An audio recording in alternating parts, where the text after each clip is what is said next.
Let's begin what's trending in the United States, where President Donald Trump has doubled down on his claims of a Christian genocide in Nigeria. Well, in a new video released by the White House media team on Wednesday, Trump reiterated his stance that Christianity is facing an existential threat and vowed to defend Christians in Nigeria. Let's take a look. He is facing an existential threat in Nigeria. Thousands and thousands of Christians are being killed. Radical Islamists are responsible for this mass slaughter. I am hereby making Nigeria a country of particular concern. That's a legal definition. When the Christians or any such group is slaughtered, like is happening in Nigeria, 3,100 versus 4,476 worldwide. What horrible numbers. Something has to be done. I am asking Congressman Riley Moore, together with Chairman Tom Cole and the House Appropriations Committee, to immediately look into this matter and to report back to me.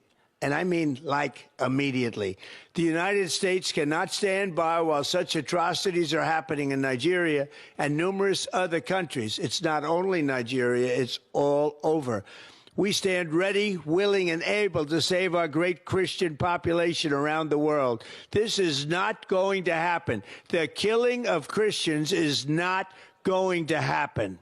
Well, this latest statement by Trump suggests that his administration remains unconvinced by Nigerian rebuttals and may proceed with threatened sanctions or even military actions. Well, Ted Cruz has been talking, and I'll read his post on X yesterday. He read, it reads, Joe Biden turned a blind eye while radical Islamic terrorists slaughtered Christians in Nigeria. I am very grateful to President Trump for designating it a country of particular concern. Now, we should take the next step and hold Nigerian officials accountable. I intend to be very explicit about who they are in the coming days and weeks.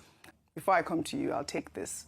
Well, on February 14th, 2024, Bishop Wilfred Chikwa Anaigbe of the Catholic Diocese of Makurdi made serious allegations before the United States Congress alleging systematic killings of Christians farming communities in Benue State, claiming that over 1,000 Christians had been killed, over 160 churches destroyed, and large swaths of land seized in the past decade. The bishop also testified on March 12, 2025, before the U.S. House Foreign Affairs Subcommittee on Africa, accompanied by Reverend Father Remigius Iluha.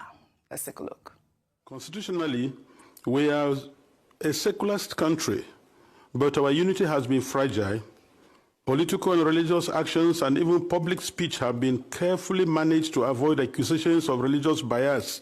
A long-term Islamic agenda to homogenize the population has been implemented over several presidencies through a strategy to reduce and eventually eliminate the Christian identity of half of the population. The quest to Islamize the land appears high on the agenda of some of the powerful and influential Muslims in Nigeria.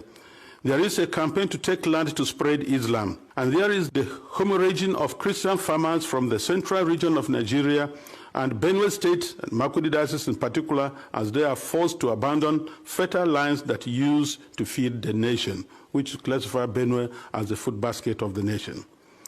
Militant Fulani herdsmen are terrorists destroying society. They steal and vandalize, they kill and boast about it. They kidnap and rape, and they enjoy total impunity from the elected authorities. None of them have been arrested and brought to justice.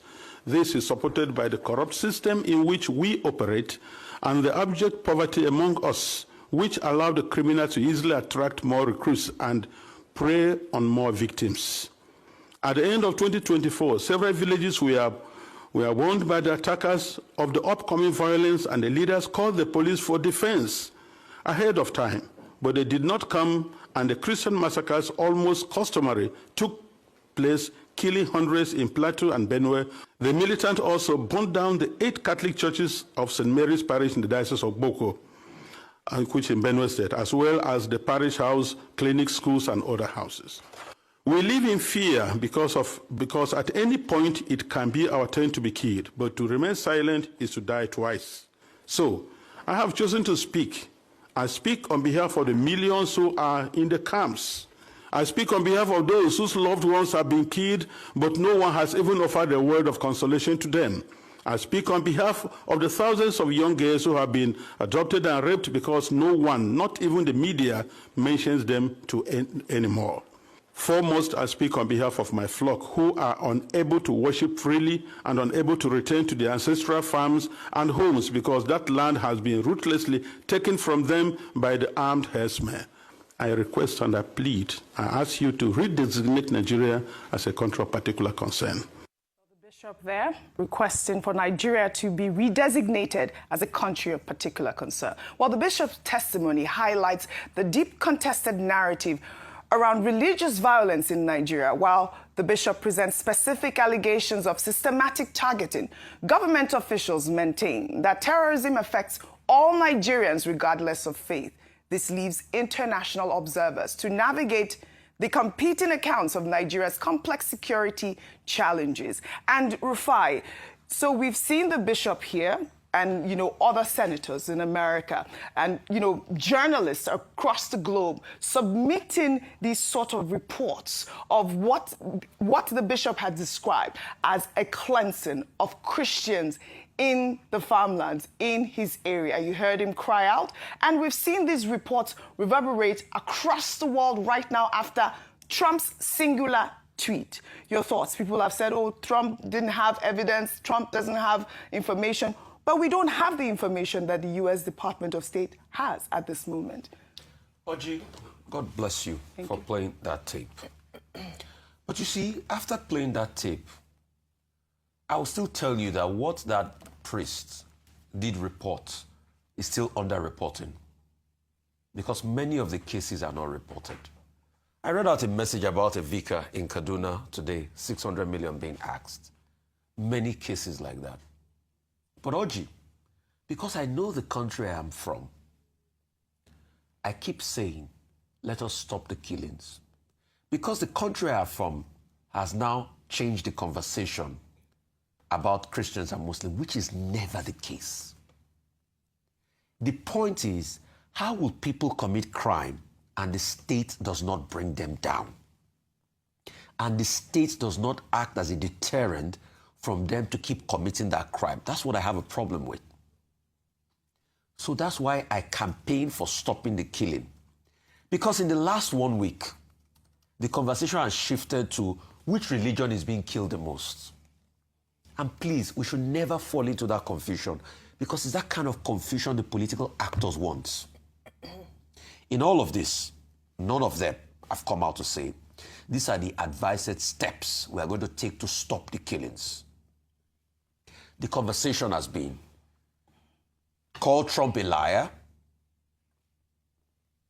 pit religions against each other, make a case that others too are being killed.